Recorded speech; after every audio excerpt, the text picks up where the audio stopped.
Hi guys, welcome to Diary Entry episode 2. I'm actually dog sitting right now, so I have this little cutie with me for the next month, and he is the sweetest little soul. This is Micho. Hi.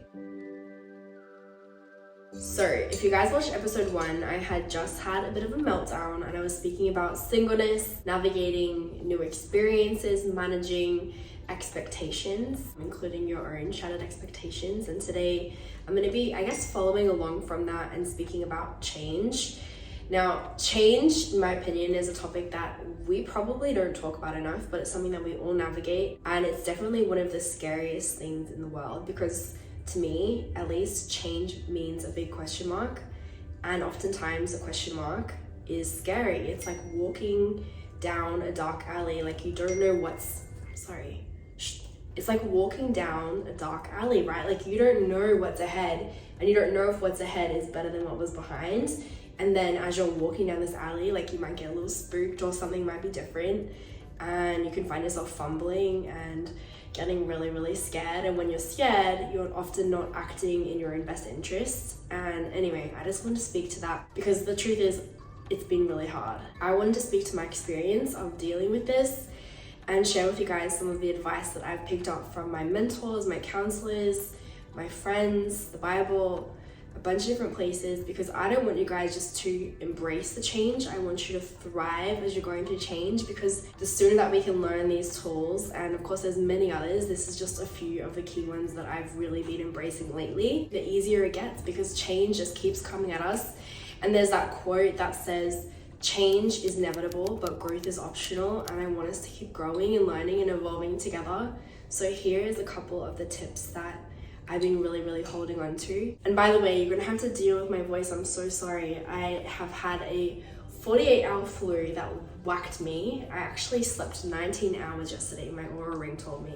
19 hours, I did not get out of bed. By the way, how cute are these little glass straws from Amazon? So let's get into it. So the first thing that's helped me navigate change is speaking to key people. Now, key people, AKA your cabinet, is your closest circle around you. It could be called your inner circle, your best friends, whoever it is. But me, I have 7 people in my cabinet that I will go to, and I speak to some of them every single day. My mom, my dad, my grandma, my best friends, my mentors, people like that I have around me that I know when I go to them, they know my circumstances, they know my heart, and they're gonna give me good sage counsel and wisdom and speak to my situation and sometimes speak me off a ledge, because there is definitely times when you're going through change when, like I said, you get really scared or you get doubtful or you get fearful and you have a little breakdown. And that happened to me the other day at 4 a.m. I couldn't sleep. It was when I was starting to feel sick.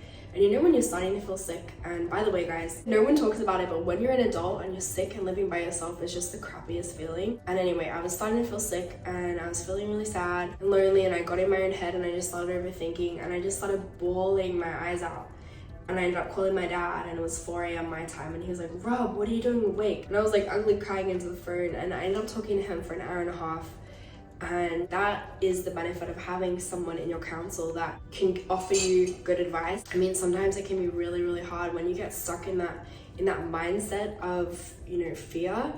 Can be really, really scary. Number 2 is building a new routine as soon as possible. Now, as you guys know, when you have a routine, it helps to stop what's called decision fatigue. Now, I don't know if you've ever been on Uber Eats and you're just like overwhelmed by the amount of decisions because there's so many options, or you're on Netflix and you're trying to pick a movie and there's so many decisions and you're like, oh my goodness, like I don't know what I want to watch. And you kind of go back and forth, and then you actually end up getting fatigued. And the more decisions that we make throughout the day, the more fatigued that part of our brain will get. So the more that you can limit the decisions that you're making, the less decision fatigued you're gonna feel, and you're gonna have some structure in your day. So for me, getting into a routine of being like, okay, I'm gonna get up at this time, my assistant is gonna get here at this time, I'm gonna go to the gym at this time, it's really been impactful for me, and it's helped me be more productive. It's helped me feel like I have some semblance of normal. I don't know about you guys, but for me, I work from home. Obviously, I have full autonomy over my schedule, which is great, right? Having freedom is an amazing thing, but sometimes too much of a good thing can be hard if you don't have discipline. So enacting a routine into my schedule has been really, really good. Number 3, and it's a cheesy quote, and if you follow me on Instagram, you know I love a good cheesy quote. And the quote is, stay committed to your goals, but flexible in your approach. Sometimes you have to go back to the drawing board and be like, okay, plan A didn't work,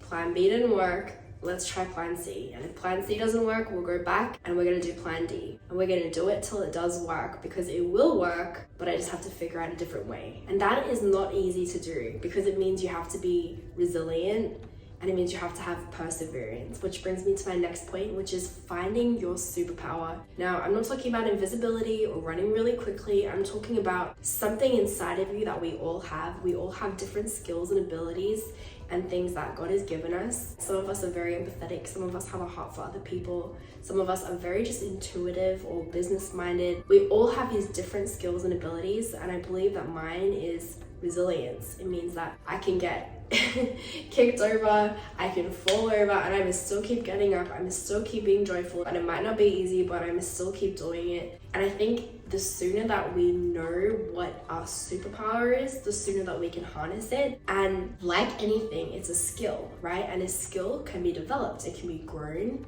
and it can be trained, but we can't do that unless we know what our skill set is. Next one is holding onto a promise. As you guys know, when you're going through change, it's kind of like that analogy I gave earlier of going through a dark tunnel where there's no end in sight, and it's really, really terrifying. If you hold onto a promise, it kind of is like a light at the end of the tunnel. There are literally hundreds of promises, general and specific, in the Bible, and you can claim them. You can claim those promises. For me, the one that I've really been holding on to that's really helped me navigate this season is Romans 8:28, and it says, all things work together for good for them who love God, to them who are called according to his purpose. And holding on to some little nugget, whatever it is going to help you in those times when you're laying on the floor, when you're falling apart, when everything is scary and kind of doesn't make sense. Next up is to audit yourself in your key areas of your life and to ask yourself, how have my goals changed now from what they were?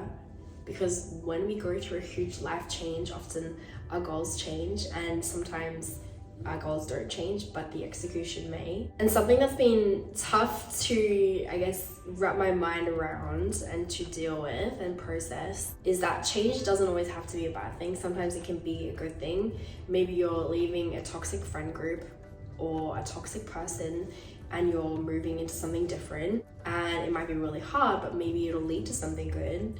And you're surrounding yourself with better people who want better things for you. But in doing that, you might feel lonely in the process, or maybe it's you set a goal for yourself and you're like, okay, I want to get really fit.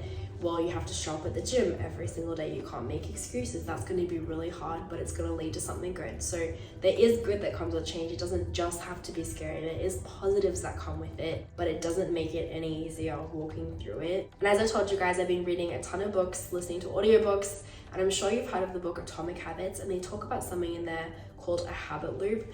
I'm going to read you something that I thought was really interesting. This is a quote by Duhigg, and it says, the habit loop is a neurological loop that governs any habit. The habit loop consists of 3 elements, a cue, a routine, and a reward. Understanding these elements can help in understanding how to change bad habits or form better ones. So if you're going through change, it might be the perfect time to form a new habit loop, and that might mean tying a new goal to an existing routine. So for example, let's say every single day you drink a pre-workout or coffee in the morning. That's the first thing you do.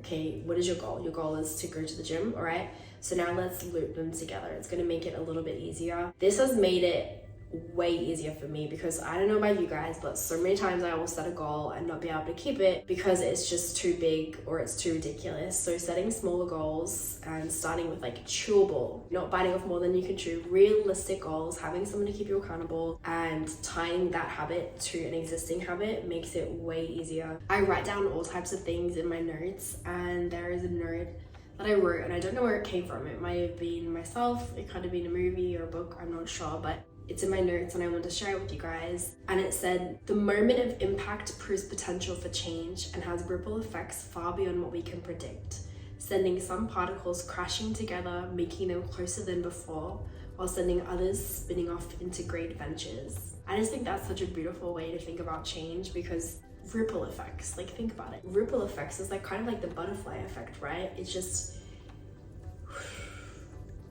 It's like beyond what we can imagine or conceive, and I think that's a really beautiful way to think about change that makes it a little less scary. My voice is going, so this is definitely my cue to end the video, but I just want to encourage you guys, and I don't know if the change you're going through right now is something small and minimal or if it's something huge and life-changing and world-altering, but either way, it's never easy, and navigating different stages of life can definitely be hard, and you are definitely not alone, and I hope this video spoke to you in some way. I love you guys. We got this.